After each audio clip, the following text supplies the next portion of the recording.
አራዳ ቅዳሜ እንደቀጠለ ነው። አሁን ደግሞ የሳምንቱን አራዳ ዜናዎች ይዘንላችሁ ቀርበናል። እነዚህን ባለማችን ላይ የተወሩ እውነተኛ ዜናዎችን ወደ እናንተ ከቀልድ ጋር አዋስተን ይዘንላችሁ የምንቀርበው እኔ ናትናኤል አብርሃምና እኔ ናሆም በየነ ወደ ዜናዎቹ እናልፋለን። ባለትዳሮች በማህበራዊ ሚዲያ የሌሎች ሴቶችንና ወንዶችን ፎቶ መውደድ ወይም ደግሞ ላይክ ማድረግ የጋብቻን መሰረት የሚያፈርስ ተግባር ነው ተባለ።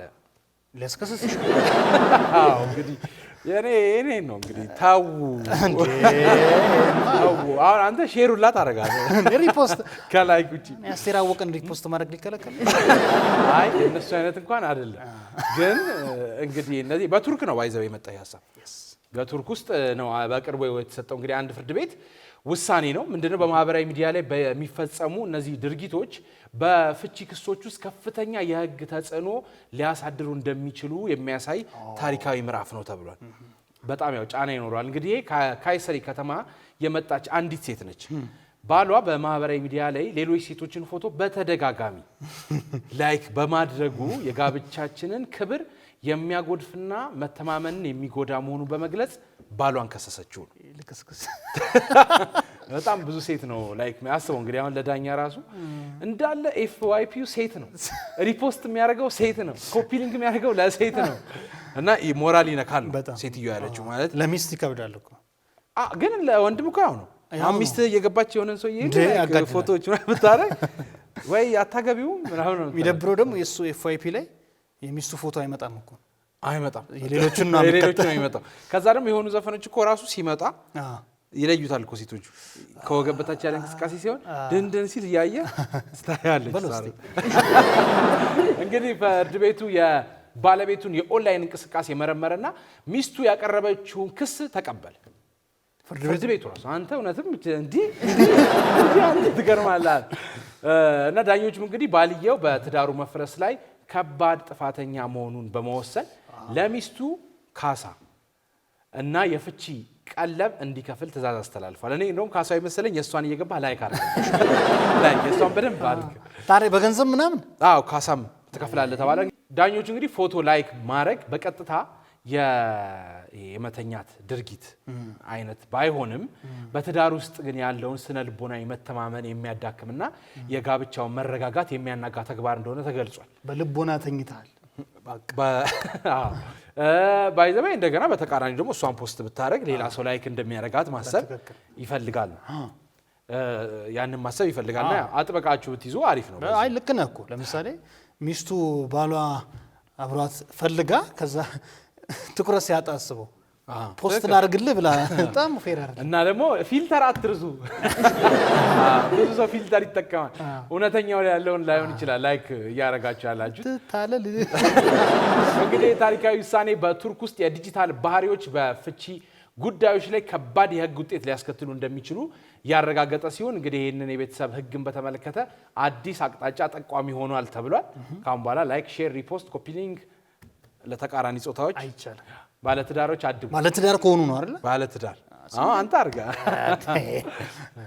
እሺ ወደ ቀጣይ ዜና እናልፋለን። በብራዚል አንዲት እናት የወሊድ መከላከያ ተጠቅማ ያለች አስገራሚው ህፃን ተወልዷል።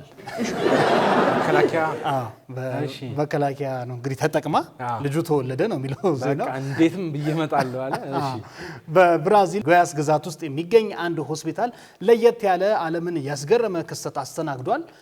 ማቴዎስ ጋብሪኤል የተሰኘ ወይም የተባለ አዲስ ሆቴል ቤት አረኩት የተባለ አዲስ የተወለደ ተከፍቷል። እንግዲህ ይህ ህፃን እናቱ እርግዝናን ለመከላከል በማጸኗ ውስጥ አኑራው የነበረው አዩዲ የተሰኘ የወሊድ መከላከያ በትንሽ እጁ ጨብጦ መወለዱ ከፍተኛ መነጋገሪያ ሆኗል። ኧረ እባክህ ጭራሽ ይዞት ተመታብራሉ። ኤዲ ሲወለድ እኛ ግን አለን እነሱ ጠፉ እኛ ግን አለን እያለ ነው የወጣው። በጣም ነው የሚገርመው እና ይዞት ነው። አይ በጣም አሪፍ በረኛ ነው። ብራዚል በረኛ አገኘ። እንግዲህ መከላከያውን ለ2 ዓመታት ያህል ስትጠቀም የቆየች ቢሆንም ባልተጠበቀ ሁኔታ ማርገዟን አሳውቃለች ወይም አውቃለች። እንግዲህ ይኸውልህ አንድ አጋጣሚ አለ። የክርስቲያኖ ሮናልዶ እናት ጽንስ ልታስወርድ ነበር።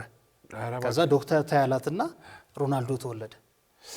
ኦኬ ይሄ ልጅም አስበዋል ትልቅ ሊሆን ይችላል። እንዲዞ ከወጣ በቃ የሆነ ቦክሰኛ ነው እየመጣ ያለው ማለት ነው። ግን እኛ በትክክል የተወለድነው ትልቅ ነው ነው ለምንም ተስጨምጥ ቤት ደውል ነው እንደዛ በሉኝ ታሪኬን ላስተካክልላል። ያ ግጥሞሽ እኮ ነው እንግዲህ በወቅቱ ሐኪሞች መከላከያውን ለማውጣት በመከር በእርግዝናው ላይ አደጋ ሊያመጣ ስለሚችል ሳያወጡት እንዲቆይ ወስነው ነበረ።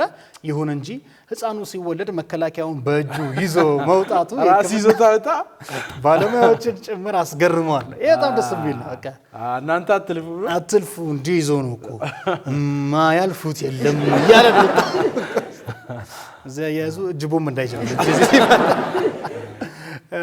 በኔሮፖሊስ የሚገኙ ሆስፒታል የሕክምና ባለሙያዎች እንደገለጹት ምንም እንኳን እንዲህ ያለው የወሊድ መከላከያ እስከ 99% አስተማማኝ ቢሆንም አልፎ መከላከያው ካሉበት ቦታ ሲንቀሳቀስ እርግዝና ሊከሰት እንደሚችል ገልጸዋል። 1% ስህተት ተፈጠረ ልጅ መጣ እንኳን ደህና መጣ ነው እንነገር። ህፃኑ መከላከያውን ይዞ የሚያሳይ ምስል በማህበራዊ ሚዲያ ላይ በፍጥነት እየተሰራጨ ሲሆን ብዙዎች ታጋይ ህፃን አሸናፊ ያበሻ ነው ገብታችሁ ወለዳለሁ ብሎ ታጋይ ይመጣ እንግዲህ በሚሉ ስሞች እየጠሩት ይገኛል። እኛም ደራሲ አቤ ጉበኛ አልወለድም የሚል መጽሐፍ ጽፎ ነበር።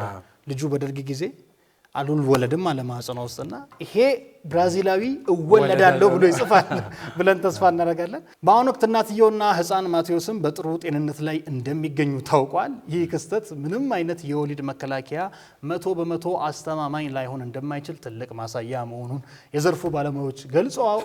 እንግዲህ 99% ይከላከል ነበር። 1% ስህተቷ አጋጣሚ ሆነ። ግን ዋናው ልጅ እንኳን መጣ እንኳን ደህና መጣ። ቻይና ውስጥ ህግ ከጣሱ በአደባባይ ስክሪኖች ላይ ይሰቀላሉ። ይሄ ሽምቅቅ ማረጊያ ነው። ቻይና ውስጥ ህግ የሚጥሱ ዜጎቿን የምታሳፍርበት ስክሪን አላት። ይሰቀላሉ ስትለኝ እኮ ስክሪን ላይ ነው ያነቋቸው በስክሪን ላይ ያሳዩ በስክሪን ላይ ነው የሚታዩት።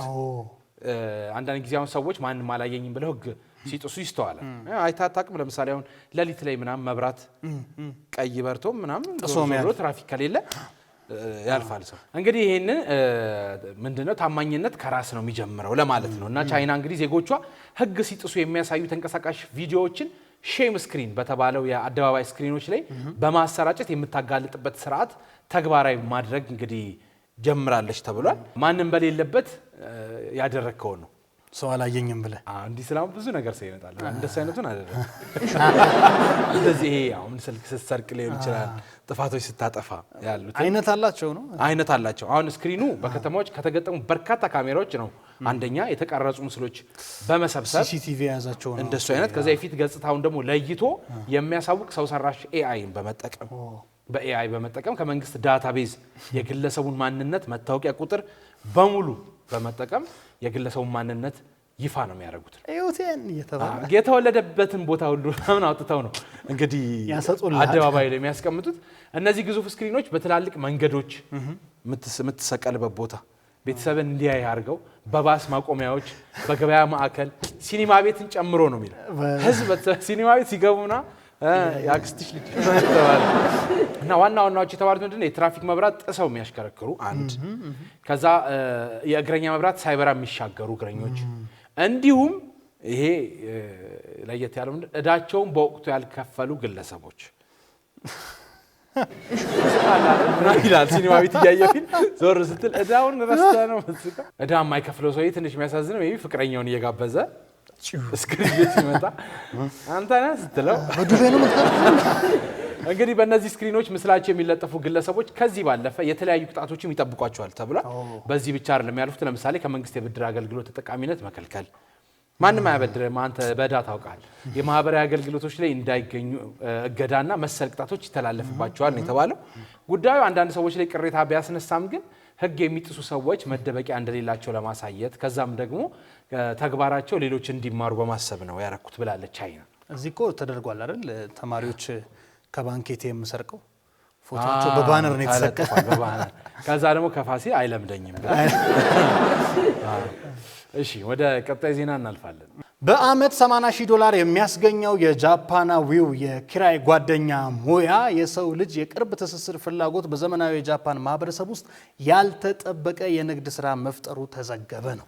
የጓደኛ የጓደኝነት ነው ስራው። ምንድነው? ጓደኛ መሆን ነው። $80,000 ነው ይከፈላል። እሺ አንድ ጃፓናዊ ሰው ሾዲ ሞሪሞቶ ነው ስሙ። ለብቸኝነት ለተዳረጉ ሰዎች ጓደኛ ሆኖ በመከራየት በአመት እስከ $80,000 ወደኛ ስንቀይሩ 4.6 ሚሊዮን ብር ገደማ እንደሚያገኝ ተገልጿል። ጓደኛ ይሆናል መጥቶ እኔ ስንት ጊዜ በነፃ ካንተ ጋር እንደዚህ እንሻሻጣለን ብላ 80,000 ቢሰጥ ወሰዱት ናት። ይህ ያልተለመደ ሙያ በዋነኝነት የሚያጠነጥነው እንግዲህ በቀላል ሰብአዊ ቁርጠኝነት ላይ ሲሆን ዋናው የስራው ይዘትም ምንም አለማድረግ ነው። ካንተ የሚጠብቀው ምንም አለማድረግ ነው። በቃ አንተ ልዩ ነህ ምናምን ያ ኤአይ ሆነዋል። ሞሪሞቶም ደንበኞቹ በፈለጉት ቦታ ዝም ብሎ አብሮ መገኘት፣ ለምሳሌ ምግብ ቤት ውስጥ ምሳ መብላት፣ የስነ ጥበብ ዝግጅቶችን መጎብኘት፣ በቀላሉ በአንድ ቦታ ላይ ለሰዓታት አብሮ መቀመጥን ያካትታል ነው። ዋናው ግን የሚያስፈልገው ዝም ማለት ነው። እንዴ ግን ጓደኛ ኖር መጠፍቶ ነው? ምን አውቃለሁ። አሁን የሰለጠነው ዓለም ጓደኝነትን ወደ ቢዝነስ ቀይሮታል። እኛ እዚህ ልክ ብድር ሲሰርዝልን ጓደኛ ቲክቶክ ትለቃለህ። ለብድሩም ካነሳ እንግዲህ ደንበኞች በዋነኝነት የሚፈልጉት ከነሱ ምንም አይነት ጥያቄ የማይጠይቅ ወይም ፍርድ የማይሰጣቸው ጀጅ የማያደርጋቸው ታቱም ሊኖራቸው ሚስጥር ብቻ ነው የሚነግሩት። ስማ ባለፈው እኮ ሰው ገደልኩ ኧረ አንተ ያለ ጸጥ ነው። እና ብዙዎች ለቤተሰብ ወይም ለቅርብ ጓደኞቻቸው መናገር የማይችሉትን ወይም በብቸኝነት ማድረግ የሚፈሩትን ነገር ከሱ ጋር ያከናውናሉ ተብሏል። ፍቅረኛ ቢዝ ይሻላል ግን ይሄንን ነው አውጥቶ ወይ ተጨቀጭቀዋለች። ከጀጅመንት ነው እኮ ነው መጠጥ ዛሬ ሄሮ ያትና አንተ ድንገት ላይ ተነሳ ግን ትወደኛለህ የደረሰበት ተዋረናት። ይህ ክስተት በጃፓን ውስጥ እየጨመረ የመጣውን ብቸኝነትና ከማህበራዊ ኑሮ የመገለል ችግር የሚያሳይ ሲሆን ሰዎች ለቀላል የሰው ልጅ ትስስር ለመክፈል እስከ መወሰን የደረሱበትም ደረጃን ያመለክታል ነው የተባለው። የሞሪሞቶ ማለት ስራውን የፈጠረው ልጅ ነው። የእሱ ታሪክ የሰው ልጆች አብሮ መሆንና የመደጋገፍ ዋጋን በገንዘብ ደረጃም ጭምር ከፍ አድርጎት እንዳስቀመጠው የሚያሳይ አስገራሚ ዘገባ ሆኗል። ያስገርማል። እዚህ እኮ ግን በእውነት ሰው ይሰማሃል እኮ እዚያው ዝም ብለህ አሁን ተነስተህ ሜትር ታክሲ ምናምን ስትይዝ ሹፌሩ ያወራሃል። ዝም ብለህ ስማ ይሄን መንገድ እንዲህ አየህ ይላል። በማያገባ እፎይ ብለህ ትገባለህ። ዜናዎቹን ይመስሉ ነበር። የሳምንቱ አራዳ ቅዳሜ አራዳ ዜናዎች እነዚህ ነበሩ። ቀጣይ ሳምንት በሌሎች ዜናዎች እንገናኛለን። ፍቅርና ሰላም ለሀገራችን፣ ሳቅና ተድላ ለሕዝባችን። አራዳ ቅዳሜ ይቀጥላል።